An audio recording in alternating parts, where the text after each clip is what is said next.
નમસ્તે મિત્રો, સ્વાગત છે તમારું આપ સૌનું આપણી યુટ્યુબ ચેનલ રત્નોત્તરમાં. અને મિત્રો, આજે આપણે લઈને આવી ગયા છીએ ભાઈ ધન્વંતરી રથના અંદર ડ્રાઈવરની પોસ્ટ પર મિત્રો છે એ ઘણી બધી જિલ્લાઓમાં જગ્યાઓ ખાલી છે. તો ચાલો મેળવી લઈએ તેના વિશે વિગતવાર માહિતી. તે પહેલાં હું આપને વિનંતી કરીશ, હજી સુધી તમે આપણી આ રત્નોત્તર યુટ્યુબ ચેનલને સબસ્ક્રાઈબ નથી કરી તો ભાઈ ફટાફટથી ચેનલને કરી લેશો સબસ્ક્રાઈબ, જેથી કરી અને જ્યારે પણ આપણો વિડીયો અપલોડ થાય ત્યારે સૌપ્રથમ તમને તેની નોટિફિકેશન મળી રહે. આપણી યુટ્યુબ ચેનલ પર તમને સરકારી નોકરી, પ્રાઇવેટ નોકરી તથા ગુજરાત સરકાર દ્વારા આયોજિત વિવિધ જિલ્લાના ભરતી મેળાની માહિતી આપણે અપલોડ કરીએ છીએ. સાથોસાથ સરકારી નોકરીની તૈયારી કરતા વિદ્યાર્થીઓ માટે જરૂરી માર્ગદર્શન પણ આપણી આ ચેનલ પર આપણે છે એ મૂકતા હોઈએ છીએ. વાત કરીશું મિત્રો ડ્રાઈવરની પોસ્ટ પર આ જગ્યા ખાલી છે. મિત્રો ધન્વંતરી રથ આપણે સૌ જાણીએ છીએ 181, 108 પછી 112 હમણાં સરકારશ્રી દ્વારા શરૂ કરવામાં આવેલી છે. તેવી જ રીતે ધન્વંતરી રથ કાર્યરત છે.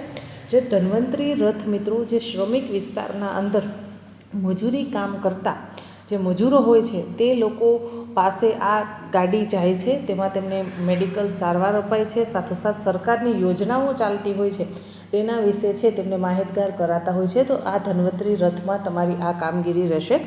હવે મિત્રો આપણે જોઈએ કે ભાઈ તેના માટે શૈક્ષણિક લાયકાત શું માંગેલી છે. જો મિત્રો તમે માત્ર 10 પાસ જ ભણેલા છો તો તમે આ નોકરી માટે લાયક ગણાશો. હા મિત્રો, તમે માત્ર 10 પાસ જ છો તો તમે આ નોકરી માટે લાયક ગણાશો અને તમે ઇન્ટરવ્યૂ આપી અને નોકરી મેળવી શકો છો. હવે મિત્રો વાત કરીશું કે ભાઈ આના માટે છે એ તમને કયા કયા જિલ્લામાં જગ્યા ખાલી છે. સૌપ્રથમ તો અમદાવાદ, વડોદરા, પંચમહાલ, સુરત, ભાવનગર, પાલનપુર, હિંમતનગર, કચ્છ, જૂનાગઢ અને રાજકોટ. આટલા જિલ્લાઓમાં મિત્રો તમે કોઈ પણ જગ્યાએ જઈ અને ઇન્ટરવ્યૂ આપી શકો છો. અરે મિત્રો, થોડી ધીરજ રાખો, જણાવું છું આપને કઈ જગ્યાએ તમારે ઇન્ટરવ્યૂ આપવાનું છે, શું ડોક્યુમેન્ટ્સ લઈને જવાનું છે અને કેટલી તારીખે ઇન્ટરવ્યૂ છે. બધી જ માહિતી તમને હું ડિટેલ વાઇઝ આપણા વિડીયોમાં જણાવીશ. તે પહેલાં મિત્રો હું એક વાત આપને જણાવી દઉં કે તમારે વિડીયો છે એ વચ્ચેથી સ્કીપ નથી કરવાનો, આખો વિડીયો જોવાનો છે, જેથી કરી અને તમને સંપૂર્ણ માહિતી છે એ પૂરેપૂરી મળી રહે. વાત કરીશું મિત્રો ધન્વંતરી આરોગ્ય રથ MHU પ્રોજેક્ટ છે. મિત્રો વોક-ઇન ઇન્ટરવ્યૂ દ્વારા તમને નોકરી મળવાપાત્ર થશે. પોસ્ટનું નામ છે ડ્રાઈવર. શૈક્ષણિક લાયકાત માંગેલી છે 10 પાસ. જો તમે 10 પાસ ભણેલા છો તો તમે આમાં ઇન્ટરવ્યૂ આપી અને નોકરી મેળવી શકો છો. તમારા પાસે 3 વર્ષનો 10 પાસ પછી તમારા પાસે 3 વર્ષનો LMV લાઇસન્સ હોવું જોઈએ અને 3 વર્ષનો ડ્રાઇવિંગનો અનુભવ હોવો જોઈએ. મિત્રો ખાસ યાદ રાખજો, LMV લાઇસન્સની સાથોસાથ તમારા પાસે 3 વર્ષનો ડ્રાઇવિંગનો અનુભવ.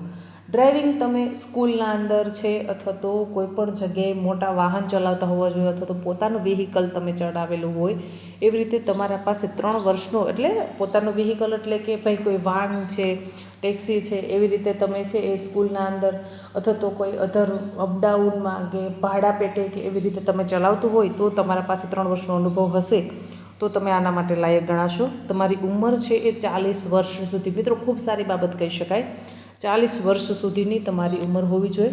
40 વર્ષ સુધીની તમારી ઉંમર છે તો તમે આમાં ઇન્ટરવ્યૂ આપી શકશો.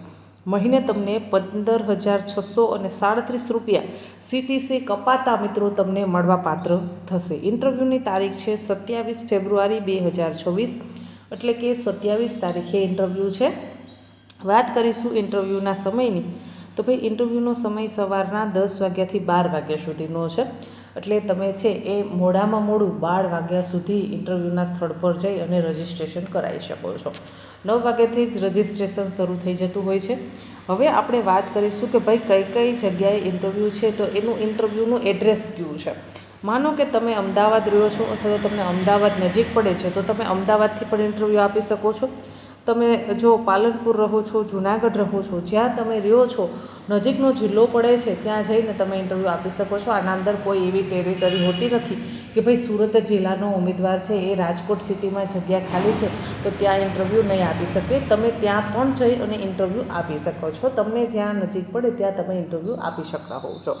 વાત કરીશું કે ભાઈ અમદાવાદ જિલ્લામાં ઇન્ટરવ્યૂ છે તો તેનું એડ્રેસ શું છે તો કે EMRI green health service 108 emergency management centre Naroda Kathwada road Ahmedabad ખાતે જઈ અને તમે ઇન્ટરવ્યૂ આપી શકશો. ત્યારબાદ વાત કરીશું વડોદરાની. વડોદરાનું એડ્રેસ નોંધી લેશો. 108 office ground floor emergency response centre collector office compound કોઠી 4 રસ્તા વડોદરા. ત્યાં જઈ અને તમે વડોદરા માટે ઇન્ટરવ્યૂ આપી શકશો. વાત કરીશું પંચમહાલ જિલ્લાની. તો પંચમહાલમાં છે 108 ઓફિસ કલેક્ટર કચેરી સેવા સદન 1 ગોધરા પંચમહાલ. સુરત માટેનું એડ્રેસ છે મિત્રો. 108 એમ્બ્યુલન્સ જૂની સિવિલ હોસ્પિટલ ગાંધી ગાર્ડન સામે ચોક બજાર સુરત. ભાવનગરનું એડ્રેસ નોંધી લેશો. 108 એમ્બ્યુલન્સ ઓફિસ અમૂલ પાર્લર ઉપર સરટી હોસ્પિટલ ભાવનગર. મિત્રો જ્યાં નજીકનો જિલ્લો હોય ત્યાં તમે ઇન્ટરવ્યૂ આપી શકશો. હવે વાત કરીશું રાજકોટ. તો ભાઈ રાજકોટ માટે છે 108 ambulance Rajkot municipal corporation ST bus stand પાસે રાજકોટ. જૂનાગઢ માટેનું એડ્રેસ છે 108 ઓફિસ જૂનાગઢ જિલ્લા પંચાયત ગેસ્ટ હાઉસ જૂનાગઢ શહેર ગીતા લોજ સામે જૂનાગઢ. કચ્છ ભુજ માટે નોંધી લેશો. 108 ambulance office GK general hospital emergency gate Kutch. Himmatnagar માટેનું એડ્રેસ નોંધી લેશો. 108 ઓફિસ બેઝમેન્ટ 1 GMRS નવી civil hospital Gathoda road Himmatnagar. પાલનપુરનું એડ્રેસ છે 108 ઇમરજન્સી સેવા સિવિલ હોસ્પિટલ પાલનપુર. આટલા જિલ્લાઓમાં મિત્રો જગ્યા ખાલી છે. તમે જ્યાં પણ નજીક પડતું હોય ત્યાં ઇન્ટરવ્યૂ આપી શકો છો. એક વધુ માહિતી માટે આપણને નંબર આપેલો છે. તેમાં તમને કંઈ પણ મૂંઝવતો પ્રશ્ન હોય તો તમે એમાં ફોન કોલ કરી અને પૂછી શકો છો. નંબર નોંધી લેશો 7041476108. હજુ એક વખત નંબર બોલી જાઉં છું 70414 આ કોન્ટેક નંબર આપેલો છે. તેના પર ફોન કોલ કરી અને તમે વિશેષ માહિતી મેળવી શકો છો. મિત્રો જ્યારે પણ આપણે ઇન્ટરવ્યૂ દેવા માટે જઈએ ત્યારે સૌપ્રથમ તો આપણા બધા જ ડોક્યુમેન્ટ આપણે સાથે લઈને જવાના છે. ઓરિજિનલ ડોક્યુમેન્ટ લઈને જવાના છે અને તેની એક ઝેરોક્સ કોપી કઢાવી લેવાની છે. માનો કે તમે 10 પાસથી વધારે ભણેલા છો તો વધારે ડોક્યુમેન્ટ્સ તમારી શૈક્ષણિક લાયકાતના તમારે સાથે લઈ જવાના છે. પણ ભરતી 10 પાસ ઉપર જ છે એટલે જે લોકો 10 ભણેલા છે માત્ર 10 જ ભણેલા છે તે લોકોએ ચિંતા કરવાનો કોઈ વિષય નથી. તે લોકો 10મા ધોરણનું રિઝલ્ટ લઈ જવાનું રહેશે. તમારું લિવિંગ સર્ટી લઈ જવાનું છે. પછી તમારું 12મું ધોરણ ભણ્યા હોય તો 12મા ધોરણનું રિઝલ્ટ આવશે. કોલેજ કર્યા હોય તો કોલેજનું રિઝલ્ટ આવશે. પણ આ ભરતી 10 પાસ ઉપર જ છે એટલે 10 પાસનું તમે રિઝલ્ટ, તમારું લિવિંગ સર્ટી, તમારું આધાર કાર્ડ અને ખાસ વસ્તુ મિત્રો તમારું ડ્રાઇવિંગ લાઇસન્સ અને 3 વર્ષના અનુભવનું પ્રમાણપત્ર. આટલા ડોક્યુમેન્ટ તમારે ફરજિયાતપણે સાથે લઈને જવાના રહેશે.